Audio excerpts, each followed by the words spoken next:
काव्य आणि पार्थ आपलं मूल देणार जीवा नंदिनीला. नमस्कार मित्रांनो, लग्नानंतर होईलच प्रेम मालिकेच्या पुढील भागात आपल्याला पाहायला मिळेल की नंदिनीला कोरड्या उलट्या झाल्याने ती डॉक्टरकडे आलेली असते, तर काव्याला सुद्धा चक्कर आल्याने पार्थ तिला डॉक्टरकडे घेऊन गेलेला असतो.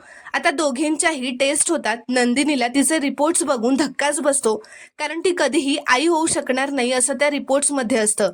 घरी येऊन जीवाला मिठी मारून खूपच रडत असते, तर पार्थला मात्र काव्य आई होणार अशी गुड न्यूज मिळते.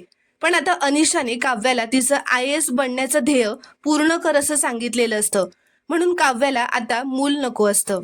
ती पार्थला असं सांगते की देशमुख, आपला ऍक्सिडेंट झालं म्हणून मी IAS ची परीक्षा नाही देऊ शकले, पण आता मला पुन्हा कलेक्टरची तयारी सुरू करायची आहे.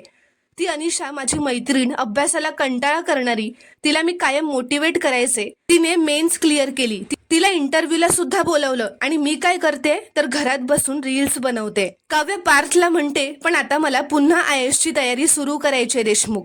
त्यामुळे मित्रांनो, आता काव्य आणि पार्थ मिळून त्यांचं बाळ जीवा आणि नंदिनीला देऊन टाकणार असतात, कारण जीवा आणि नंदिनीला कधीही मूल होणार नसतं. असा नवा ट्विस्ट आपल्याला पाहायला मिळणार आहे. तो पाहण्यासाठी चॅनलला प्लीज सबस्क्राईब करा आणि व्हिडिओला एक लाईक नक्की करा.